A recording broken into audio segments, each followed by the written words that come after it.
As we have seen, a compass will indicate the direction to magnetic north by detecting the Earth's magnetic field. The Earth's magnetic field has a vertical element as well as a horizontal element, as depicted in the diagram. The nearer to the magnetic pole, then the greater the vertical component becomes, and the less the horizontal component becomes.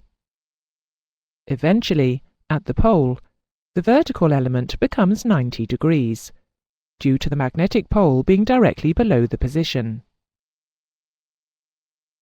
The angle that the magnetic lines of force make to the horizontal is referred to as the angle of dip. This angle will be maximum at the magnetic poles and reduce as we move away from the poles. Approximately halfway between both magnetic poles, the angle of dip will be 0, as the component is all horizontal, and the vertical element is nil.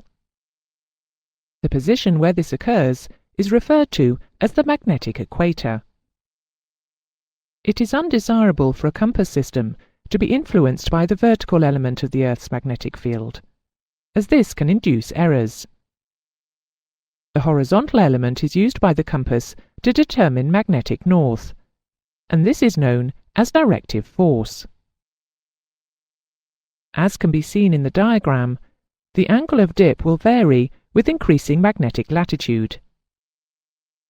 Example A has a low dip angle, as it is near to the magnetic equator. Example B has more dip at mid-latitudes, although the angle is acceptable. Example C has a large angle of dip, as it is near to the magnetic pole. The angle of dip is referred to as inclination, and the line of zero dip, the magnetic equator, is referred to as an inclinic line. The magnetic equator can be seen in the image on screen, together with lines of inclination over the Earth.